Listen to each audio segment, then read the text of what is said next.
وصفة اليوم عنا دجاجة محمرة في الفور أو في الفرن، بنينة تهبل، طايبة على كيفك. تحب تحضرها في رمضان، تحب تحضرها راس العام، في سير الأيام جاك ضيف، تنور لك وجهك. الفاحة متاعها ياسر بنين، شوفك اللون العزيز الغالي، والبنة ما نحكي لكمش، ومحمرة بالكدا وطايبة في حقها. توا باش نعملوا التتبيلة متاعها. باش نحضروا مغرفتين خل أو 4 مغارف.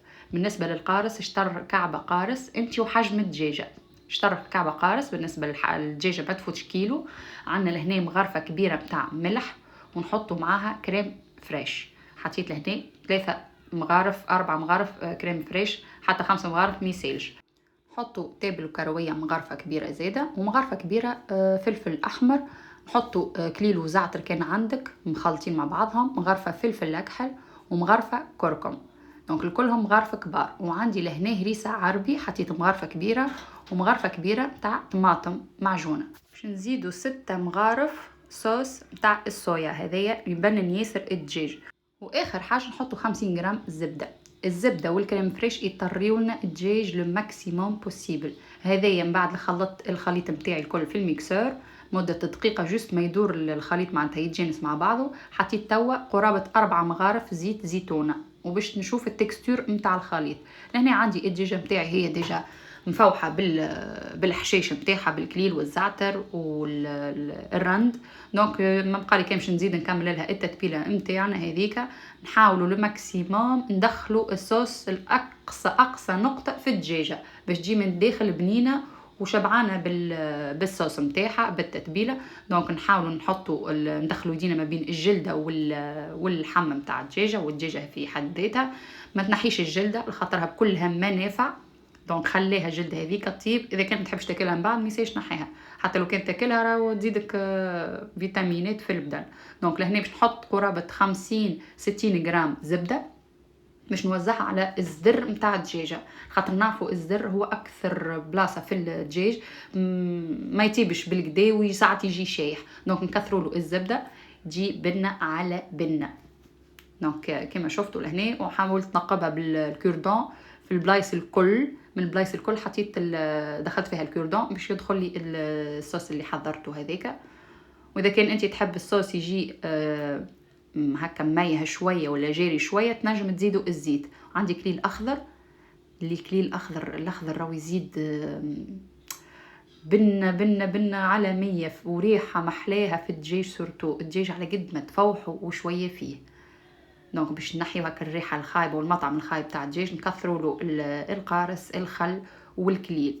لهنا الدجاجه نتاعي حضرت مفوحه مليح حاضره ومورها واضحه. ما بقالي كيفاش نحطها في الفور نتاعي اللي سخنته من قبل بربع ساعه. هنا زدت حطيت كعبات الرند والكليل يفوحوا الدجاج بالكدا. دونك باش نحطها على 220 200. انت والفور نتاعك كان قوي حط على 200، اذا كان ضعيف حط على 220 لمده ساعه كامله.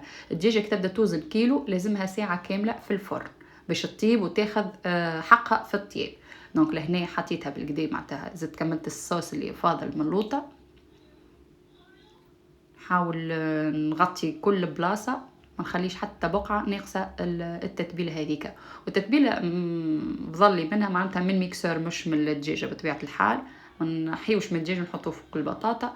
حطيت قصيت كعبات بطاطا كيما هكاك بالقصاصه نتاع البطاطا، وحطيت عليها التتبيله هذيك وشويه زيت زيتون. ما نحكي لكمش على البن اللي جات في البطاطا روعه.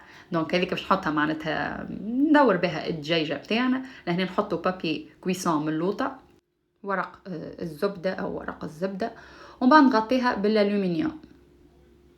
لفها مليح ونخليها تطيب في عقلها على درجه 200 220.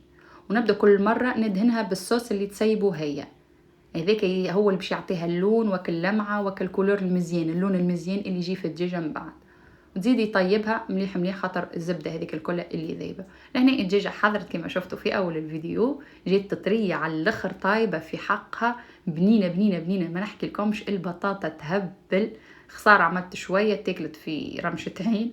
معناتها هذه تنجم تعملها في رمضان هكا جاك ضيف ولا حاجه تنور لك وجهك، وحاجه بنينه تهبل. ولهناك وصلنا لاخر فيديو باش نعاود معاكم النصايح البسيطه الصغيره اما تنجح لك الدجاج الروتي في الدار كيما متاع الشارع وابن. اللي هو باش يطرى لك الدجاج لازم نار تكون واطيه ماهيش عاليه برشا باش يطيب من داخل وما يشيحش وتشربوا الفور. هذه اول حاجه. ثاني حاجه نحطوا لها الزبده على الزدر متاعها وما نحيولهاش الجلده. ثالث حاجه اذا كان متوفر عندك حط مايونيز والا كريم فريش. هذوما بالذات يطريو لك الدجاجه ويعطيو فيها مطعم بنين على الاخر. واللفاحات لازمها تاخذ حقها زايده في اللفاح بالكدا بالكدا من كل حاجه مغرفه كبيره اي سورتو الملح. ولهنا شفنا معنا الفخايض كيفاش تحل طري وبنين على الاخر. وان شاء الله رمضانكم مبروك وبسلامه في فيديو جاي ان شاء الله. باي باي.